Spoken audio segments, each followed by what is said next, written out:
Bwana, mambo vipi? Karibu sana wewe mwana michezo, lakini pia wewe mpenda soka, lakini nikukumbushe tu kwa ambaye anatembea chini hii kwa mara ya kwanza, basi au umepata na habari nyingi sana za uhusiano na masuala ya kimichezo. Sasa cha kukifanya ili usiende kupitwa tu, kufanya jambo rahisi kabisa cha kufanya ni kubonyeza maneno mekundu yanayosomeka kama subscribe, kisha bonyeza alama ya kengele, na kufanya hayo basi wewe utakuwa na familia, lakini pia utakuwa mtu wa kwanza kabisa kupata ujumbe wa kazi zetu kwenye simu yako ya mkononi kila tunapokuwa tunaziweka hewani. Bwana, huu ni msimu wa usajili na ni msimu wa dirisha kubwa, na virabu kama klabu ya Yanga vinaendelea kufanya marekebisho.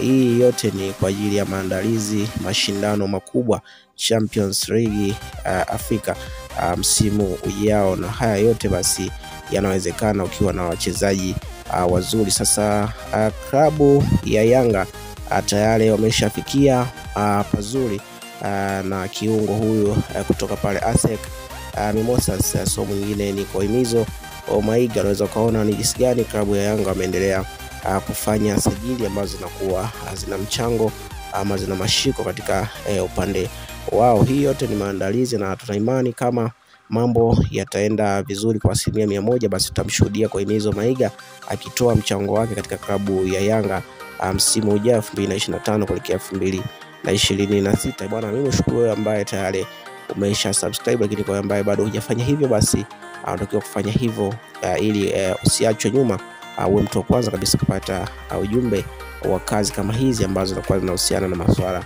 ya kimichezo.